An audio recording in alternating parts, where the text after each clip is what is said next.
ธอ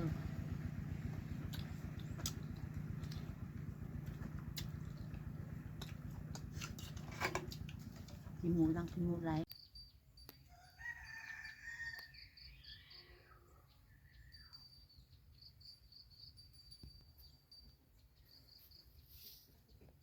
สบายดีสวัสดีพ่อแม่พี่น้อง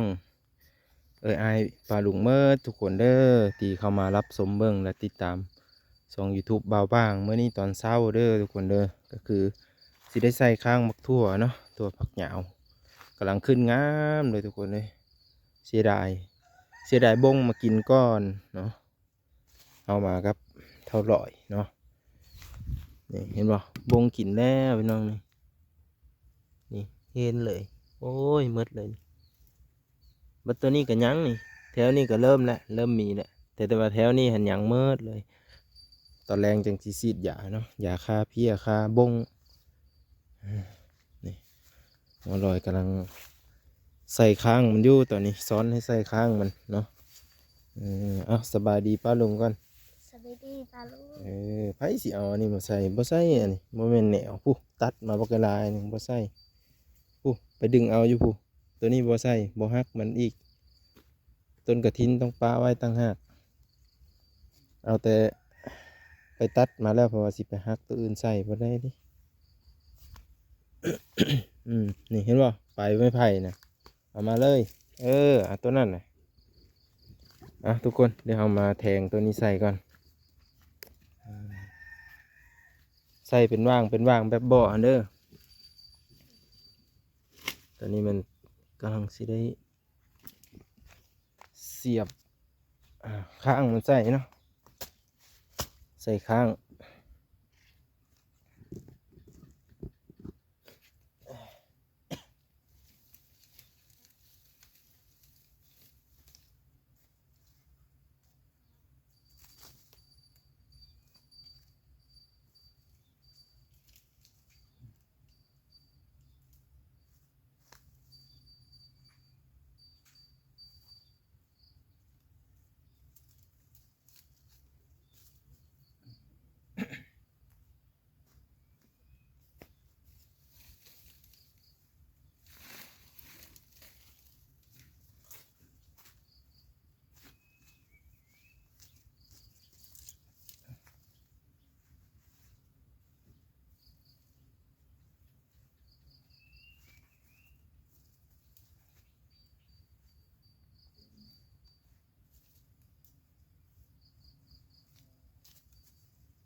เห็นบอกเป็นเนาะ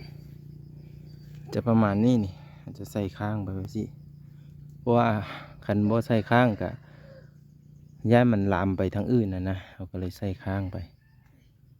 แต่ว่ายังใส่บ่ทันหมดเนาะเราก็จะเสียบ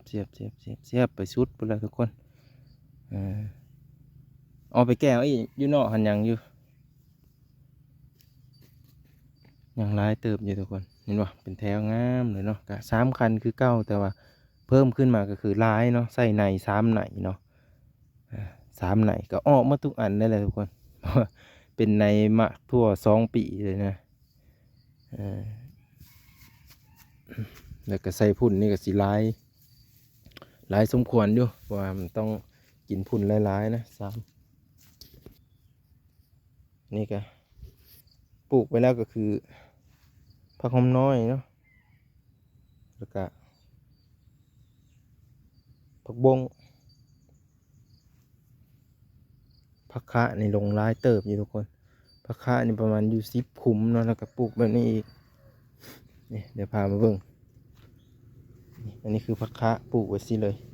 ใส่พุ่นทางกลางเลยตัวนี้อีกตัวนี้ก็เอาลงไปแล้วแต่ว่ายังไม่ทันเห็นเกิดนี่เด้แตกออกอยู่นี่น้อยๆนี่คนเขียวๆนี่ผักคะเนาะอยากได้แต่ดนแหละผักคะแต่ว่ามันกล้าบ่เป็นอ่ะมาเบิ่งทางนี้อีกเสียบลงแห้งๆแห้งอยู่บ่เลย อืม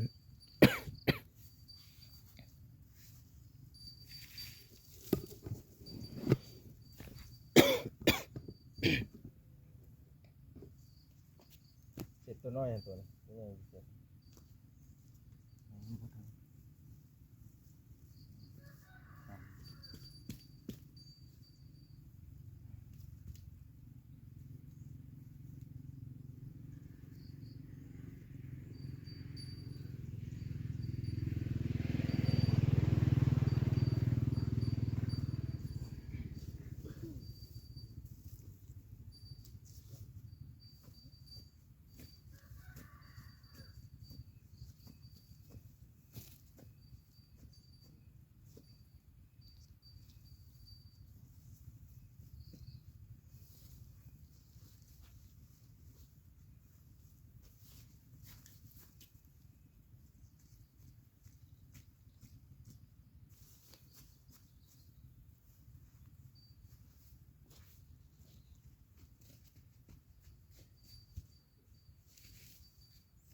ตัวนั้นเอามามันเด้อตัวมันนอนอยู่นี่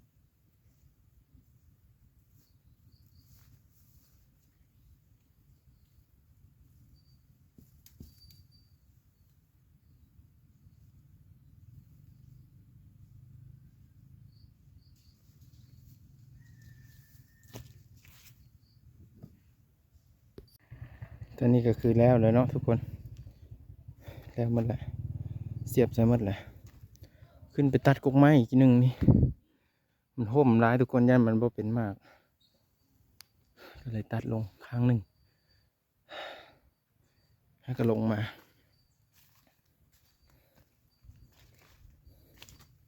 หมุนมัดกกมาเพชรหักมัดเลย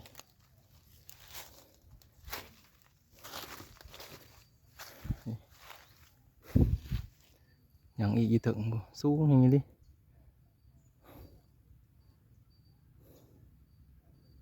สิได้ตัดลงมัดแล้วทุกคนเลย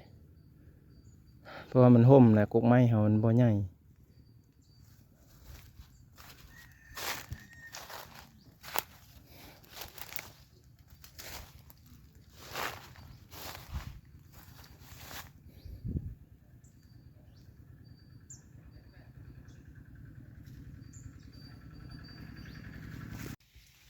ได้ผู้มาขนไม้ซอยแล้วมานี่ใกล้สิหมดแล้วทุกคนก็คือเอาออกไปทิ่มอยู่นอกพุ่นเนาะทิ่มออกไปพุ่นงอมันก็สิกินเลยบ่บางแนมนถือกกมาเพชร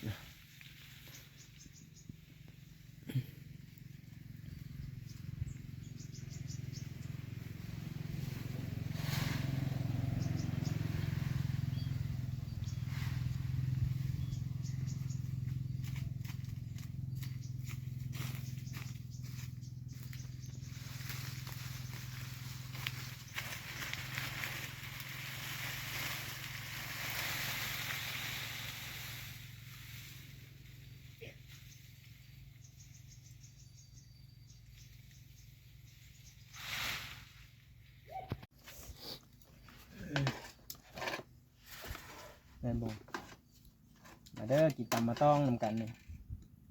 ตำมะต้องยำเผ็ด แซ่บแซ่บแซ่บจม ผมปลาทู อืม ปลาทู ๆใช่ ยังอยู่หรอมะต้อง มันจะห้ามาก ที่ทง10 พัด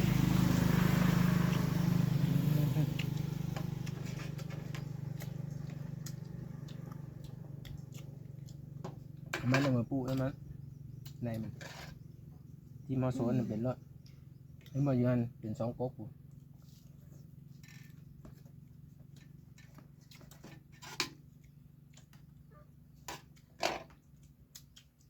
ต้องแง่นี่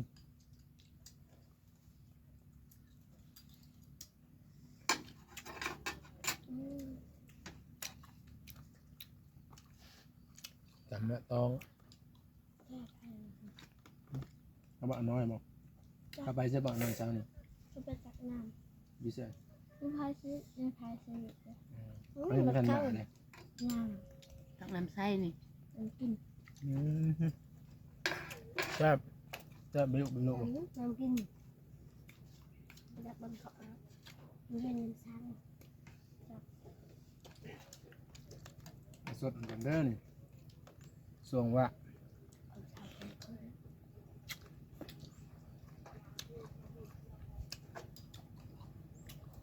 มันก็บ่อยกินนะนี่ตักหลายๆกินยังมีชมตักน้อยๆมันต้มแซ่บเด้อพี่น้องมาเด้อมากินกันเด้อ กินหมกน้อย กินมะม่วงข้าวต้องข้าวพี่น้อง มาเด้อมาเด้อ เด้อพี่น้องเอ้ยมากินข้าวนำเด้อ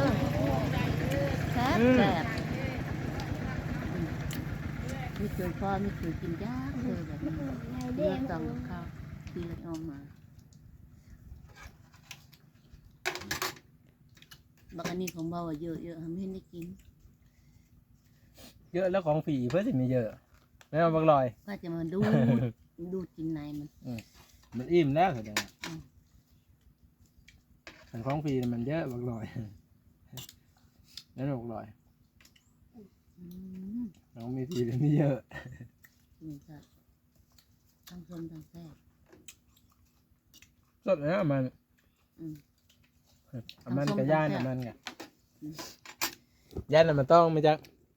ประมาณ